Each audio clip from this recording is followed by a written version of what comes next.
سے دیکھا جائے تو قسم خدا کی یہ وہ جگہ ہے جو پوری کائنات میں سب سے افضل جگہ ہے. فرش ازا جو لوگوں کے دلوں کو جوڑ دے, جو لوگوں کو ملا دے, اسے فرش ازا کہتے ہیں. میں نے اس حدیث نبی کو پڑھنے کا شرف حاصل کیا, القرآن مع علی و علی مع القرآن. قرآن علی کے ساتھ ہے اور علی قرآن کے ساتھ ہے. انشاءاللہ اس کی تفصیل میں بعد میں کروں گا. دیکھیے عزیزان محترم, کتنی مقدس جگہ ہے فرش ازا. ایک حدیث قدسی کا سہارا لیتے ہوئے سمجھانا چاہتا ہوں کہ اہل بیت کیا ہے, خدا کیا ہے اور ان کے لیے عزادار کیا ہے. صلوات علی محمد تعالی.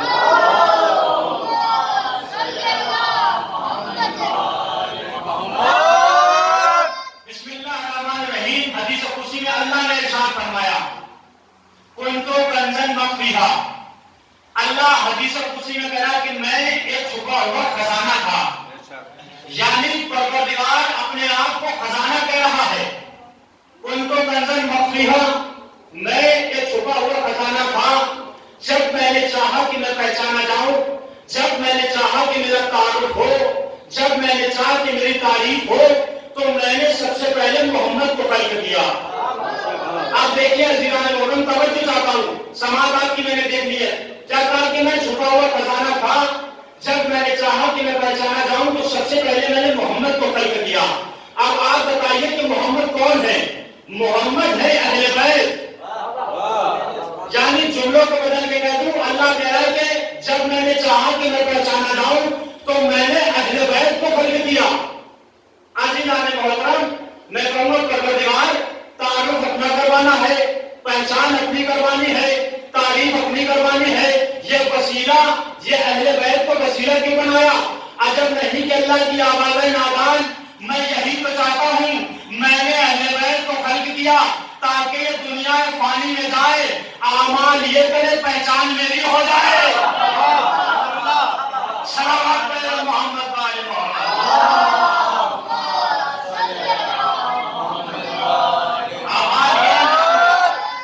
اعمال یہ انجام دیں گے, پہچان میری ہوگی. تو اس کا مطلب یہ ہوا, جملوں کو بدل کے کہہ دوں, پروردگار عالم حدیث قدسی میں بتانا چاہتا ہے کہ اگر میں معبود ہونے کے بعد جس ذات کو اپنا تعارف کروانے کے لیے وسیلہ بناؤں, اس ذات کو اہل بیت کہتے ہیں. تو لہذا اگر اللہ تک جانا ہے تو اہل بیت کا دامن تھامو. صلوات علی محمد و آل محمد.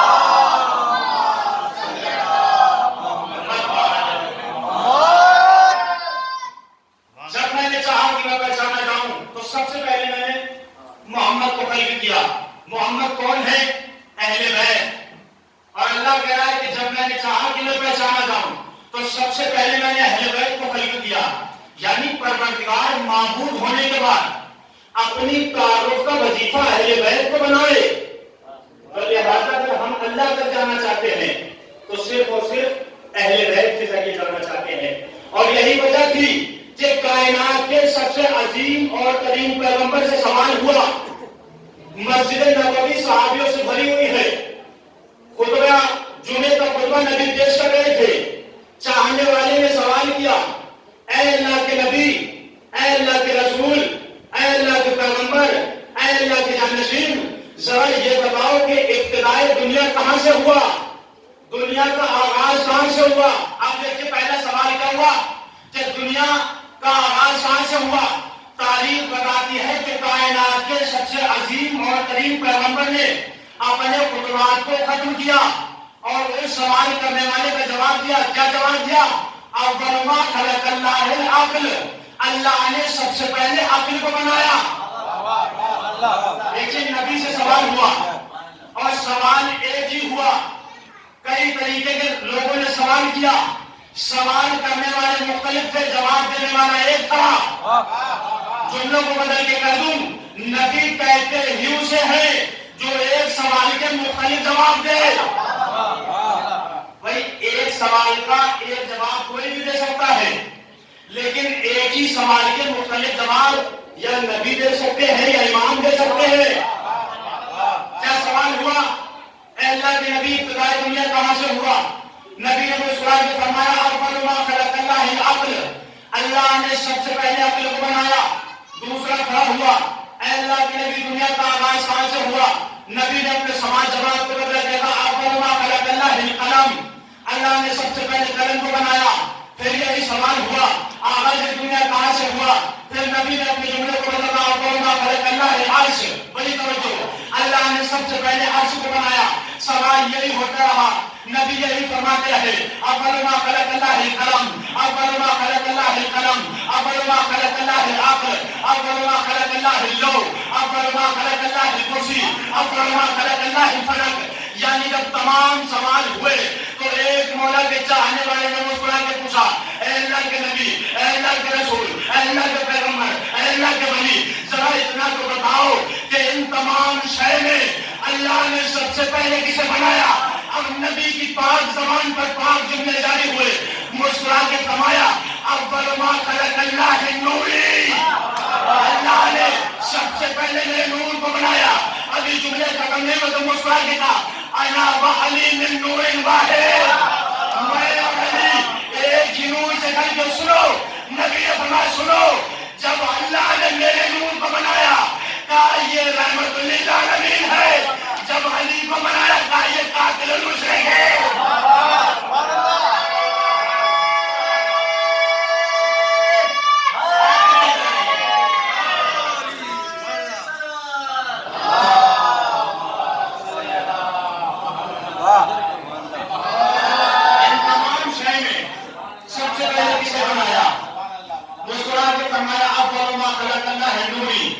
اللہ نے سب سے پہلے میرے نور کو بنایا۔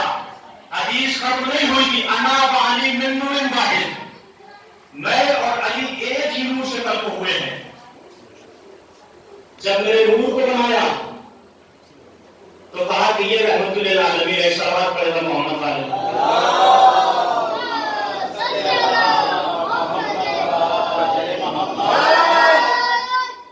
جب میرے نور کو بنایا کہا کہ یہ رحمت للعالمین ہے، عالمین کے لیے رحمت ہے، اور جب علی کو بنایا کہا یہ قاتل المشرکین ہے، مشرکین کو قتل کرنے کے لیے آئے۔ صلوات پڑھے گا محمد علیہ۔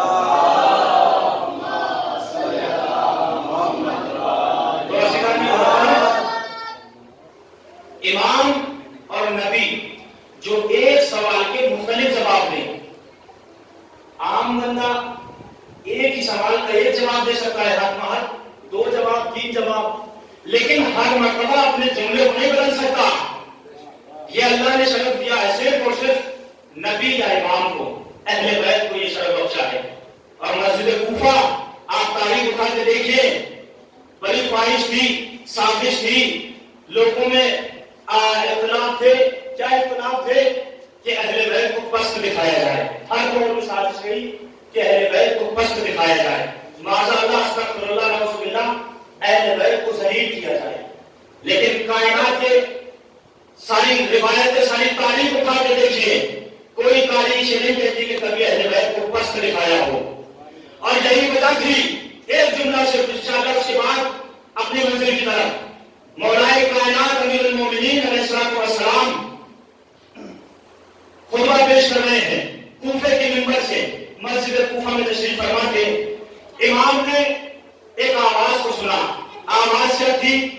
لوگوں کے شور و گل کی آواز تھی، ایک دوسرے سے لڑ رہے تھے، ایک دوسرے پہ گر رہے تھے، ایک دوسرے سے ٹکرا کے جدا ہو رہے تھے، چیخ و پکاریں مچی ہوئی تھی۔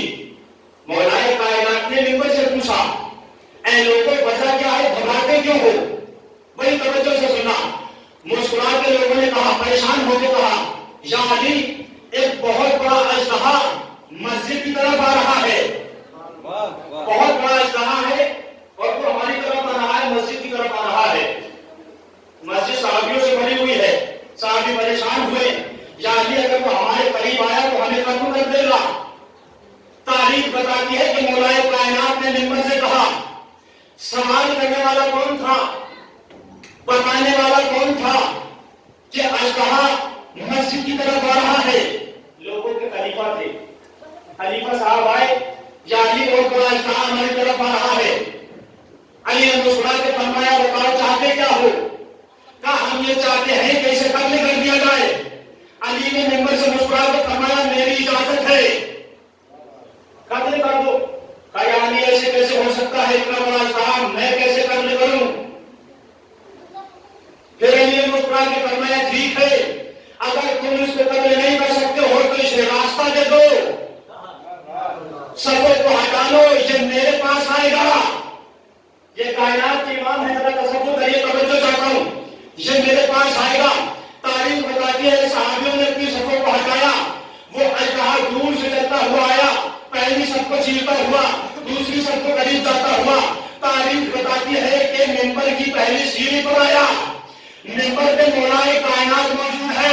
اب جیسے وہ منبر کی طرف آیا، لوگوں نے پروگرام رکھا ہو گیا، کوئلیاں چلنے لگی کہ آج علی ہلاکت کی منزل میں ہے، علی منبر پہ موجود ہے، آج علی کے پاس ذوالفقار نہیں ہے. اللہ جانے یہ اژدہا علی کے ساتھ کیا کرے، علی ہلاک کر دیے جائیں گے. لیکن میں کہتا ہوں کہ اے وہ لوگ جنہوں نے علی کو ہلاکت کی منزل میں سوچا، یہ وہی لوگ تھے جو علی سے ہار کے آتے رہے، علی سے پیچھے آتے رہے. وہی کبھی بھی علی کو یکو تنہا نہ سمجھو. اگر جس نے بھی علی کو تنہا سمجھا تو علی سے اس نے مار کھائی ہے. تاریخ بتاتی ہے اژدہا مولا کائنات کا طواف کرتا ہوا زینے پہلے سیڑھی پر پہنچا، دوسری سیڑھی پر پہنچا، منبر کی تیسری سیڑھی پر پہنچا، اور چوتھی سیڑھی پر پہنچنے کے بعد تاریخ اٹھا کے دیکھو، جناب سلمان بیان کرتے ہیں کہ اس اژدہے نے اپنے منہ کو بلند کیا، بلند کرنے کے بعد مولا کائنات کے کانوں پہ رکھا. کانوں پہ رکھنے کے بعد سلمان فارسی بیان کرتے ہیں یہ اژدہا ایسے گفتگو کر رہا تھا جیسے پرندے بولتے ہو، جیسے پرندے آپس میں گفتگو کرتے ہو. سلمان فارسی کہتے ہیں کہ میں اس جگہ پہ موجود تھا، میں دیکھتا رہا کافی دیر تک یہ اژدہا ایک صاف اور بڑا اژدہا، یہ اس نے اپنے منہ کو علی کے کانوں میں دیا اور علی کو اپنی لینگویج میں اپنی زبان میں بتاتا رہا. علی مسکرا کے گردن ہلاتے رہے. تمام صحابی ایسے دیکھ رہے تھے جیسے آپ دیکھ رہے، تمام صحابی ایسے دیکھ رہے تھے. تاریخ بتاتی سلمان آگے لکھتے ہیں بہت دیر کے بعد جب اژدہا اپنی بات بتاتے بتاتے اختتام پذیر ہو گیا، اس کے بعد میرے مولا کے کان سے کہنے اپنے منہ کو نکالا. میرے کے بعد جملہ سننا جہاں تک میری آواز آ رہی ہے. اب میں ہر مولا کے چاہنے والے کو دیکھوں گا کہ کیسی آپ کی سماعت ہے. سلمان فارسی کہتے ہیں میں نے دیکھا کچھ دیر کے بعد مولا کائنات نے اپنے منہ کو اژدہے کے کانوں پہ رکھا، اور رکھنے کے بعد میرا مولا ایسے گفتگو کر رہا تھا جیسے ابابیل بولتی ہو.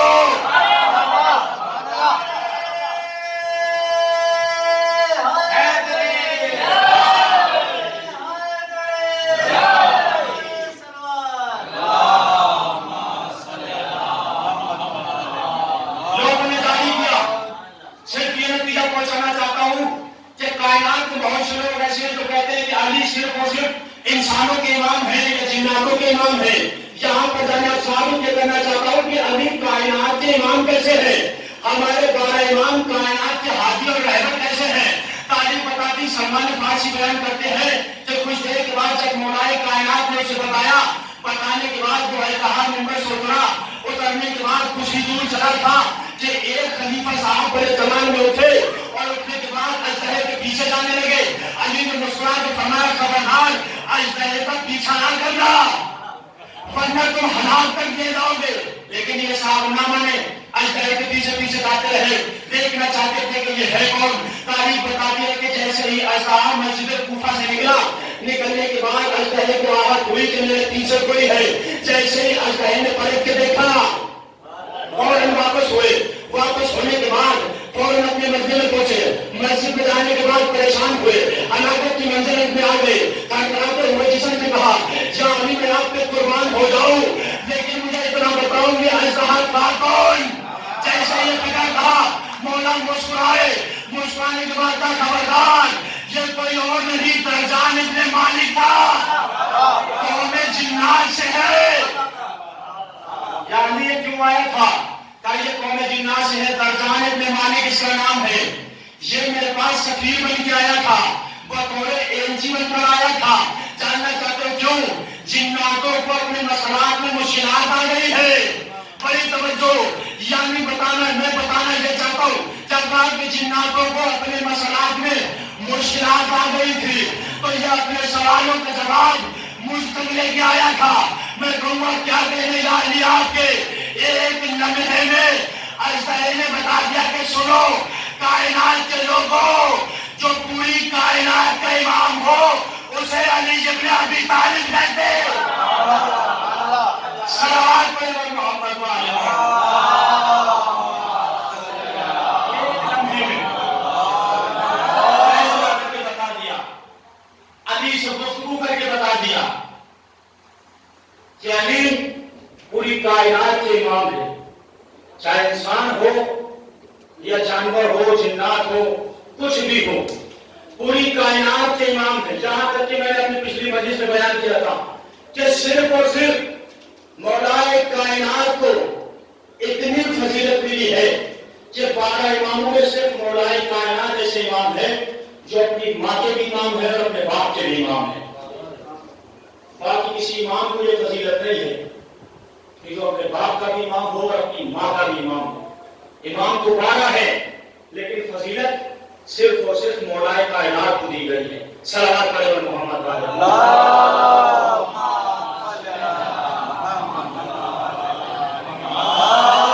بطور تبلیغ ایک جملہ ایک قرآن کا سورہ اور اس کے بعد انشاءاللہ اس کی تفسیر. میرے سامنے استاد محترم بھی گواہ ہیں، میرے سینئر بھائی مجھ سے بڑے انشاءاللہ تشریح کریں گے. دیکھیے عزیزان محترم، قرآن ایک ایسی کتاب ہے جو اللہ نے ہمارے لیے جسے رہبر بنایا، اور نبی کی حدیث ہے کہ میں آپ کے درمیان 2 چیزوں کو چھوڑ کر جا رہا ہوں. دیکھیے میرا موضوع ہے شان رسالت. میں نے حدیث پڑھی کہ قرآن علی کے ساتھ ہے، علی قرآن کے ساتھ ہے. انشاءاللہ اس کی بھی وجہ بتاؤں گا کہ قرآن کو علی کے ساتھ ہی کیوں رکھا، کسی اور کے ساتھ کیوں رکھا. قرآن کے سورے پڑھیے اور قرآن کی مقامات کو دیکھیے، منزلت کو دیکھیے، اس کے ترجمے کو غور کریے، تفسیر دیکھیے، شان نزول دیکھیے. اللہ نے قرآن مجید میں 82 مقام پہ قسمیں کھائی. کبھی اس کی قسم، کبھی اس کی قسم، بہت ساری قسمیں، 82 قسمیں کھائی. لیکن قرآن کی 82 قسمیں گواہی دیتی ہیں کہ اللہ نے جب بھی قسم کھائی یا اہل بیت کے گھرانے کے لیے قسم کھائی، بڑی توجہ، یا اہل بیت کے گھر کی قسم کھائی. بڑی بڑی مقدس بات میں نے کہی ہے، اہل بیت کے گھر کی قسم کھائی. قبلہ موجود ہے، تشریح کرنے میں صرف ایک بتا دوں تاکہ آپ کے ذہنوں میں تصور یہ خیال نہ ہو کہ گھر کی قسم کہاں پہ کھائی ہے. قرآن کا سورہ اٹھا کے دیکھیے، سورہ نمبر 56 سورہ واقعہ. فلا اقسم بمواقع النجوم، قبلہ گواہ ہے. عربی میں اگر ایک ستارہ ہو تو اسے نجم کہتے ہیں، عبرانی زبان میں نجم کہتے ہیں، اور اگر 2 سے زیادہ ستارے ہو تو نجوم کہتے ہیں. قرآن کی آیت گواہ فلا اقسم بمواقع النجوم. اللہ قرآن میں کہہ رہا ہے مجھے اس چوکٹ کی قسم جہاں ستارے نازل ہوتے ہیں. اب آپ مجھ سے بہتر جانتے ہیں کہ ستارے کہاں نازل ہوئے. فلا اقسم بمواقع النجوم وانه لقسم لو تعلمون عظیم. اللہ قرآن میں کہتا ہے مجھے اس چوکٹ کی قسم جس جگہ ستارے نازل ہوتے ہیں، اور یہ بہت عظیم بات ہے اگر تم اس بات کا علم رکھتے ہو. اب ستارے کہاں نازل ہوئے؟ شہزادی فاطمہ زہرا کے دروازے پر. تو اللہ نے کس کی قسم کھائی؟ دروازے زہرا کی قسم کھائی، اہل بیت کے گھر کی قسم کھائی. ایک مختصر سے قرآن کا سورہ جسے سورہ عصر کہتے ہیں، بسم اللہ الرحمن الرحیم. اللہ قرآن میں قسم کھا رہا ہے والعصر ان الانسان لفی خسر. یہ میں موضوع تو نہیں تھا لیکن انشاءاللہ تبلیغ کے طور پر پڑھا ہوں. اللہ قرآن میں کہہ رہا ہے عصر کی قسم انسان خسارے میں ہے. عصر کی قسم خسارہ کہتے ہیں نقصان کو. اللہ قرآن میں کہہ رہا ہے عصر کی قسم انسان خسارے میں ہے، انسان گھاٹے میں ہے، انسان نقصان میں ہے. دیکھیں انسان محترم، جب تک قرآن کا سورہ مکمل نہ ہو جائے یا قرآن کی آیت مکمل نہ ہو جائے، جب تک ہم قرآن سے معنی کو حاصل نہیں کر سکتے، اور اگر کر بھی لیں گے تو وہ معنی مکمل نہیں ہو سکتے.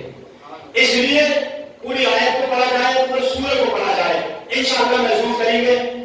اللہ نے قرآن میں عصر کی قسم کھائی. اب سب سے پہلے ہمیں یہ دیکھنا ہے کہ جو لفظ عصر ہے، چاہے اس عصر سے مراد نماز عصر کو لیا جاتا ہے یا پھر کچھ اور مراد لیا گیا ہے. تو عزیزان محترم، اس سورہ میں اللہ نے نماز عصر کو مراد نہیں بنایا، بلکہ عصر سے مراد زمانے ہیں. ایک زمانہ دو زمانے پائے جاتے ہیں. کون سے زمانے؟ اللہ کہہ رہا ہے عصر کی قسم انسان خسارے میں ہے. عصر میں پہلا زمانہ آتا ہے مبعوث و رسالت والا زمانہ، یعنی وہ زمانہ جس میں نبی کو نبوت ملی، وہ زمانہ. اور ایک وہ زمانہ جو امام زمانہ اجل اللہ تعالی شریف کی حیرت کا زمانہ ہے.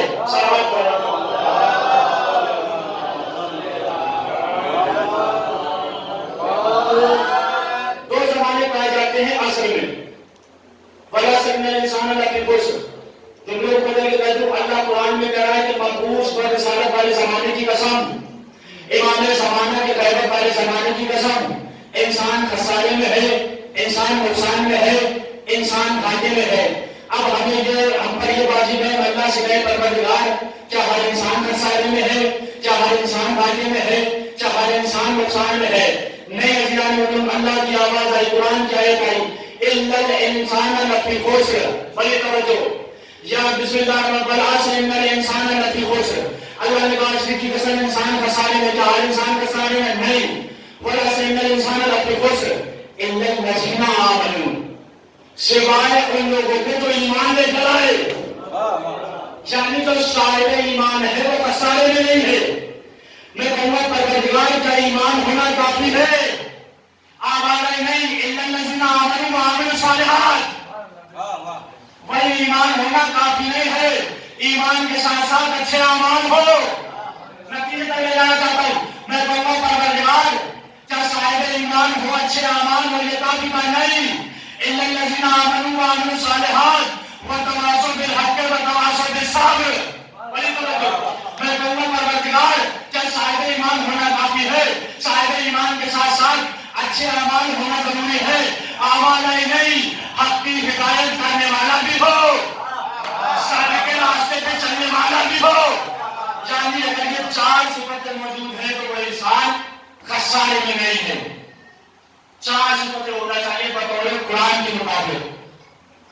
الا الذین آمنوا، سوائے ان لوگوں کے جو ایمان لے کر آئے، پروردگار کے ایمان ہونا کافی ہے.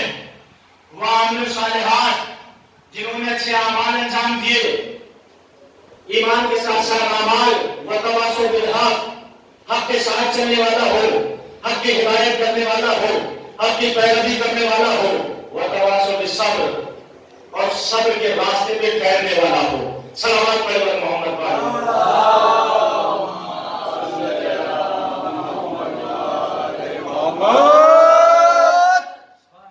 عزیزان محترم، ہماری ذمہ داری ہے کہ ہمارے اعمال کیسے ہوں، اپنے اعمالوں کو سنوارا جائے.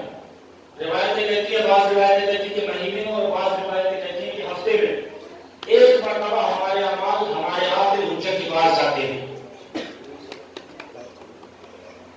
جب ہمارے اعمال ہمارے امام کے پاس جاتے ہیں، جملہ سننا عزیزان محترم دلوں کرنے والا جملہ ہے. راوی کہتے ہیں، امام بھی فرماتے ہیں کہ ہمارے بندوں کے اعمال ہمارے پاس آتے ہیں ہفتے میں ایک مرتبہ. جو ہمارے اعمال ہمارے امام کو جاتے ہیں، اگر ہمارے اعمال اچھے ہوتے ہیں تو ہمارا امام مسکراتا ہے، اور ہمارے اعمال اگر غلط ہوتے ہیں تو ہمارا امام روتا ہے. تو عزیزان محترم، ذمہ داری ہماری ہے کہ ہم کیسے اعمال انجام دیں. اہل بیت کے بتائے ہوئے راستے پہ چلو. نبی کی حدیث ہماری قوم کے بچے بچے کی زبان پہ رکھی ہوئی ہے. میں تمہارے درمیان دو قدر چیزوں کو چھوڑ کے جا رہا ہوں، ایک قرآن اور ایک اہل بیت. نہ اہل بیت کو چھوڑ کے قرآن کو پکڑنا، نہ قرآن کو چھوڑ کے اہل بیت کا نام پکڑنا. ہمیشہ دونوں کو ساتھ رکھنا. اور نبی کی ایک حدیث کو میں نے اپنے عنوان کو قرار دیا ہے، القرآن مانی و علی المال قرآن. نبی کی یہ بھی حدیث ہے. قرآن نبی کے ساتھ ہے، نبی قرآن کے ساتھ ہے. اللہ کے نبی کب تک ساتھ ہے؟ قرآن نبی کے ساتھ کب تک ہے؟ 2-4 دن کے لیے، 1 ماہ کے لیے، 1 سال کے لیے، 10 سال کے لیے، کب تک کے لیے؟ الہ یوم المبعوث، قیامت تک کے لیے ہے اور قیامت کے بعد بھی ہے. اب نتیجے کو لانا چاہتا ہوں. دیکھیے کائنات کے نبی نے، اور نبی بہتر جانتے ہیں، نبی ہونے کو ہونے سے پہلے جانتے ہیں. آپ آپ کے دلوں میں کیا ہے یہ بھی نبی جانتے ہیں یا کیا آنے والا ہے یہ بھی نبی جانتے ہیں؟ اب نبی نے فرمایا قرآن علی کے ساتھ ہے، علی قرآن کے ساتھ ہے۔ بڑی توجہ چاہتا ہوں، اے اللہ کے نبی، اے اللہ کے رسول، قرآن کے ساتھ علی کو ہی کیوں کیا؟ کسی اور کو کر دیتے؟ خلیفہ تو بہت سارے تھے، صحابی تو بہت تھے، علی کو ہی کیوں کیا؟ مسکرا کے نبی نے فرمایا مجھے علم تھا، میں نبی ہوں، ہونے کو ہونے سے پہلے جانتا ہوں، مجھے علم تھا کہ مجھ سے سوال کیے جائیں گے، لیکن میرے پاس بھی جواب ہے، اپنا جواب نہیں، اللہ کا جواب، وہی اللہ کا جیتا جاتا جواب، حدیث سے بھی ظاہر ہے، قرآن کی آیت سے بھی ظاہر ہے۔ قرآن کی آیت گواہی کیا دیتی ہے؟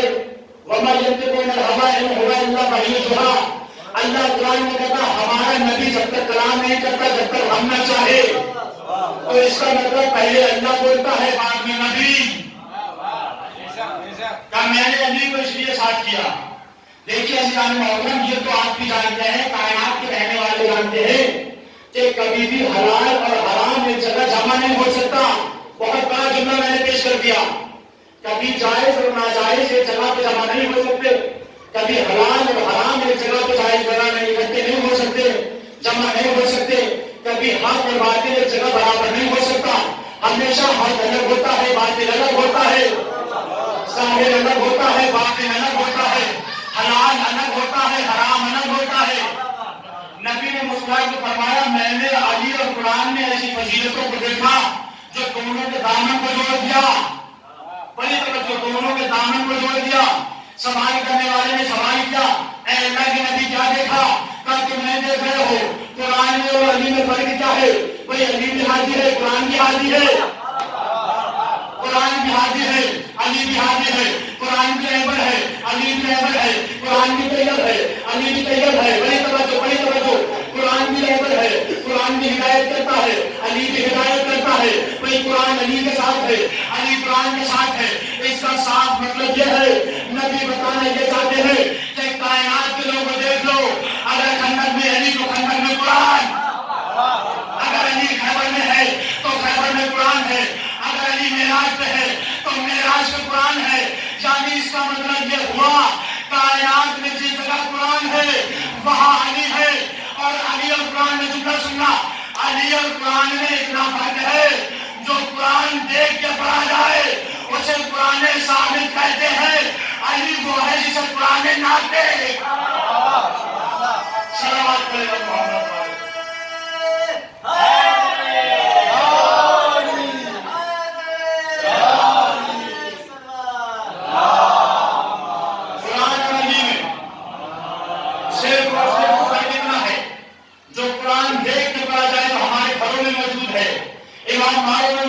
مسجدوں میں موجود ہے، جس قرآن کو دیکھ کے پڑھا جائے اس قرآن کو قرآن صامت کہتے ہیں۔ صامت کہتے ہیں خاموش رہنے والے قرآن کو، اور علی وہ ہے جسے قرآن ناطق کہتے ہیں۔ ناطق کہتے ہیں نطق کرنے والے کو، بولنے والے کو۔ علی وہ ہے جو قرآن ناطق ہے۔ یہ ہے فضیلت میرے مولا کی۔ پھر مسلمان نے پوچھا یا رسول اللہ کوئی اور فضیلت اس کے علاوہ جو علی اور قرآن کو دیکھا ہو؟ نبی نے مسکرا کے فرمایا ہاں میں نے علی اور قرآن کی فضیلت کو دیکھا ہے، کیوں نہ آپ تک پہنچا دوں تاکہ یہ پیغام ساری دنیا میں چلا جائے۔ اور وہی 1,24,000 نبی یہی کہتے گئے، پیغام الہی دیتے رہے، جاتے رہے، دیتے رہے، جاتے رہے۔ بڑے نبیوں کا کام تھا پیغام دینا، امت کا فرض تھا ماننا، لیکن نبی بتاتے رہے۔ پھر نبی نے فرمایا میں نے علی کے منصوبوں کو دیکھا، قرآن کے منصوبوں کو دیکھا، دونوں کے منصوبے ایک لگے، دونوں کی ذہنیت کو دیکھا، دونوں کی شخصیت کو دیکھا۔ بڑی بڑی توجہ چاہتا ہوں، وہ دونوں کی ذہنیت کو دیکھا۔ اب نبی نے مسکرا کے فرمایا اے کائنات کے رہنے والے لوگوں سنو، میں نے علی اور قرآن میں کیا دیکھا؟ آؤ بتانا چاہتا ہوں، بڑی توجہ چاہتا ہوں، آپ ایک جملے اس کے بعد انشاءاللہ آپ کی وسائل۔ نبی فرماتے میں نے کیا دیکھا؟ میں بتانا چاہتا ہوں، نبی نے کہا کہ سنو، قرآن کتاب ہے، علی معلم ہے۔ بڑی توجہ، قرآن کتاب ہے، علی معلم ہے۔ معلم کہتے ہیں لکھنے والے کو، قرآن کو لکھنے والے علی ہے۔ بڑی توجہ، نبی نے فرمایا قرآن کتاب ہے، علی معلم ہے، قرآن دعویٰ ہے، علی دلیل ہے، قرآن مقدمہ ہے، قرآن مقدمہ ہے، علی وکیل ہے، قرآن حجت ہے، علی حجت اللہ ہے۔ بڑی توجہ، قرآن حجت ہے، علی حجت اللہ ہے۔ قرآن میں سورہ کوثر ہے، علی صاحب یہ کوثر ہے، علی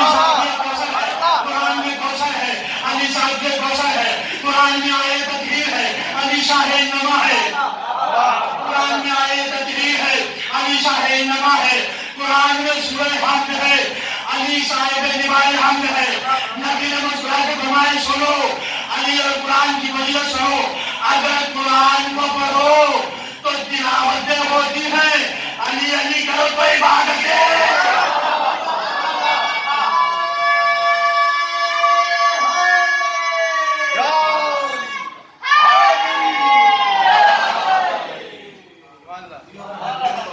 قرآن میں آیا تطہیر ہے تو علی شاہ نما ہے، قرآن میں حجت ہے، قرآن حجت ہے تو علی حجت اللہ ہے، قرآن میں اگر سورہ حمد ہے تو علی صاحب لوائے حمد ہے۔ آپ قرآن کو پڑھیے، نبی نے فرمایا قرآن کو پڑھو تو تلاوتیں ہوتی ہیں، علی علی کرو تو عبادتیں ہوتی ہیں۔ اس لیے میں نے قرآن کو علی کے ساتھ رکھا، چاہتے تو کسی اور کے ساتھ کر دیتے، لیکن اوروں کو وہ فضیلت نہیں جو علی کو فضیلت ہے۔ اس لیے نبی نے قرآن کو علی کے ساتھ رکھ دیا، علی سے جوڑ دیا، علی سے متصل کر دیا۔ کب تک؟ پھر دنیا بالآخرہ، دنیا میں بھی اور آخرت میں بھی۔ صلوات پڑھے محمد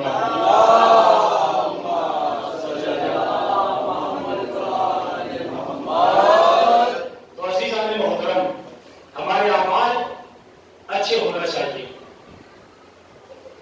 ہمارے دل کا عقیدہ ہے عزیزان محترم، اعمال کے ساتھ ساتھ عقیدہ بھی مضبوط ہونا چاہیے، کیونکہ اعمال اتنے قیمتی نہیں ہے جتنا عقیدہ قیمتی ہے۔ عقیدہ ہونا ضروری ہے۔ اب آپ کے ذہن میں یہ شک ہے کہ عقیدہ کیسا اور اعمال؟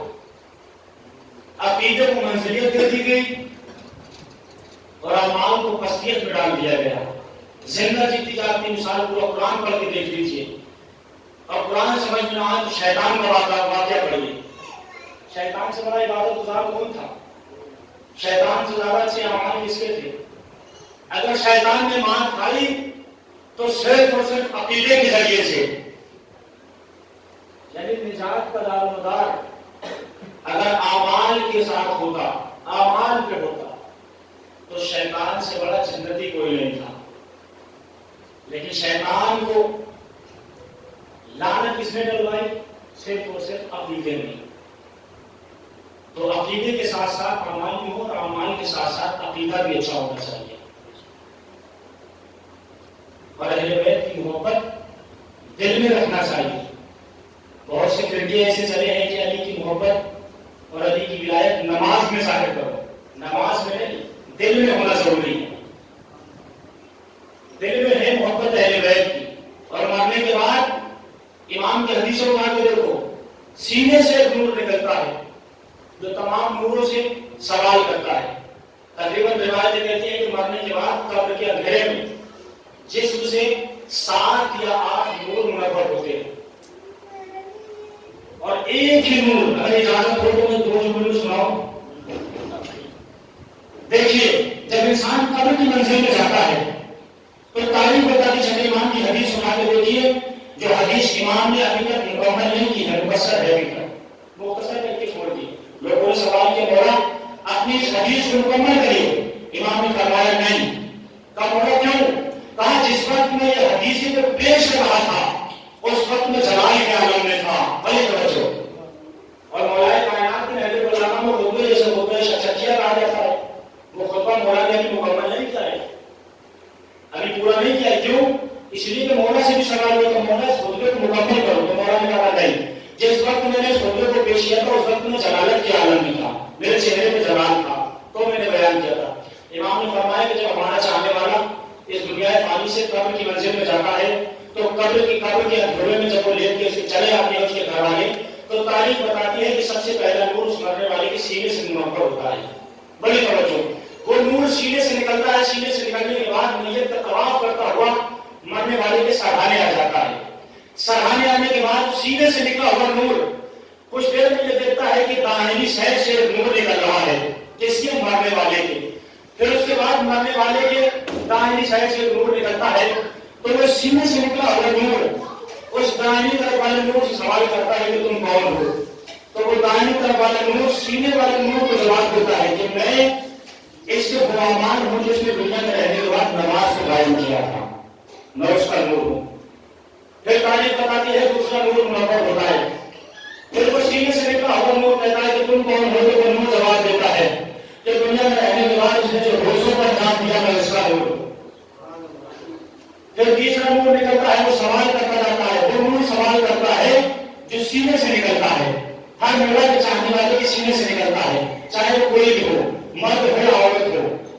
یعنی سینے سے نکلا ہوا نور تمام نوروں سے سوال کرتا ہے، تمام نور اپنا آپ کو تعارف کرواتے ہیں کہ میں اس کی نماز کا نور ہوں، میں اس کے روزے کا نور ہوں، میں اس کی حج کا نور ہوں، میں اس کی ہدایت کا نور ہوں، اس میں قرآن و سنت کا میں اس کا نور ہوں، ہدایت کی میں اس کا نور ہوں۔ یہ تمام نور ایک جگہ پہ اکٹھا ہونے کے بعد تمام نور سینے سے نکلے ہونے والے نور سے کہتے ہیں ہم نے تو اپنا تعارف کروایا، ذرا تم بھی تو بتاؤ کہ تم کون ہو۔ اب سننا جملہ تو وہ سینے سے نکلا ہوا نور مسکرا کے کہتا ہے کہ سنو میں اس کے سینے سے نکلا ہوا نور ہوں اور میں وہ نور ہوں جو اس کے دل میں اہل بیت کی محبت تھا۔ بڑی توجہ، میں اہل بیت کی محبت تھا۔ اس کے بعد وہ نور کیا کہتا کہ سنو اگر اہل بیت کی محبت کا نور نہ ہوتا، نہ روزے کا نور ہوتا، نہ نماز کا نور ہوتا۔ صلوات پڑھے محمد والے۔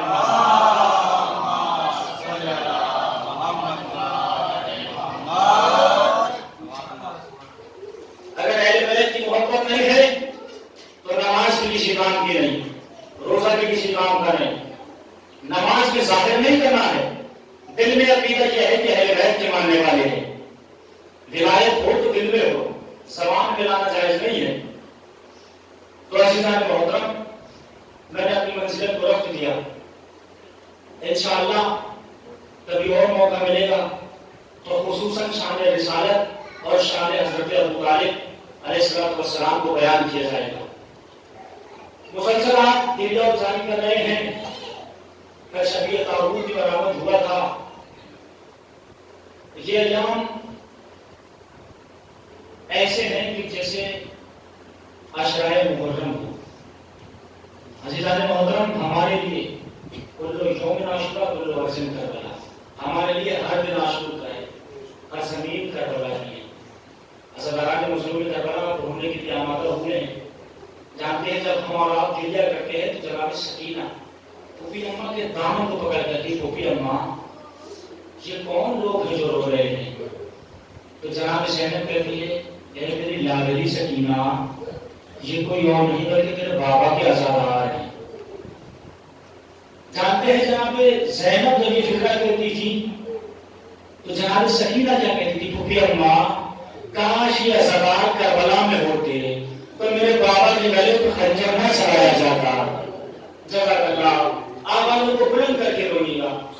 عزاداران مظلوم کربلا آہستہ سے پڑھو گا۔ تاریخ بتاتی ہے تمام راستہ گزر گیا، کربلا سے کوفہ، کوفہ سے شام، کوفہ سے مدینہ، تمام سفر کیا گیا۔ تاریخ بتاتی ہے کہ بہن نے بھائی سے سوال کیا، سوال کرنے والی بہن کا نام ہے سکینہ، سوال کیا گیا سید سجاد، بیڑیوں میں گرفتار ہے، زنجیر میں جکڑا ہوا ہے میرا مولا۔ جناب سکینہ کہتی بھیا سجاد میرے سوال کا جواب دے دو۔ کہا بہن کیا سوال ہے؟ کہا بھیا اگر کسی کو پیاس لگتی ہے تو اس کی شدت کیا ہوتی ہے؟ کہا میری بہن جب کسی کو پیاس لگتی ہے تو پیاس لگنے والے کے ہونٹ خشک ہو جاتے ہیں۔ کہا بھیا اگر پیاس اس سے زیادہ لگے تو پیاس کا غلبہ کیا ہوتا ہے؟ کہا بہن سکینہ اگر پیاس اس سے زیادہ لگے تو ہونٹوں پہ پپڑیاں جم جاتی ہے۔ کہا بھیا اگر اس سے زیادہ پیاس لگے، کہا بہن سکینہ ارے گلے میں خراشیں پڑ جاتی ہے، ہڈی کی ہڈیاں سوکھ جاتی ہے۔ کہا بھیا اگر اس سے زیادہ پیاس کا غلبہ طاری ہو جائے، کہا بہن زینب، بہن سکینہ ارے گلے کی ہڈیاں کٹ کے منہ سے آنے لگتی ہے۔ سکینہ نے سر کو پیٹا، اے میرے بھیا سجاد میرے حلقے کی ہڈیاں میرے منہ سے باہر آنے لگی۔ جناب اللہ کو کوئی کرنا دے سوائے بنی مالی مظلوم کربلا کے رونے کے لیے آمادہ ہوئے 4 سال کی سکینہ۔ تاریخ بتاتی ہے کہ یہ کافر انسان زندان میں پہنچا،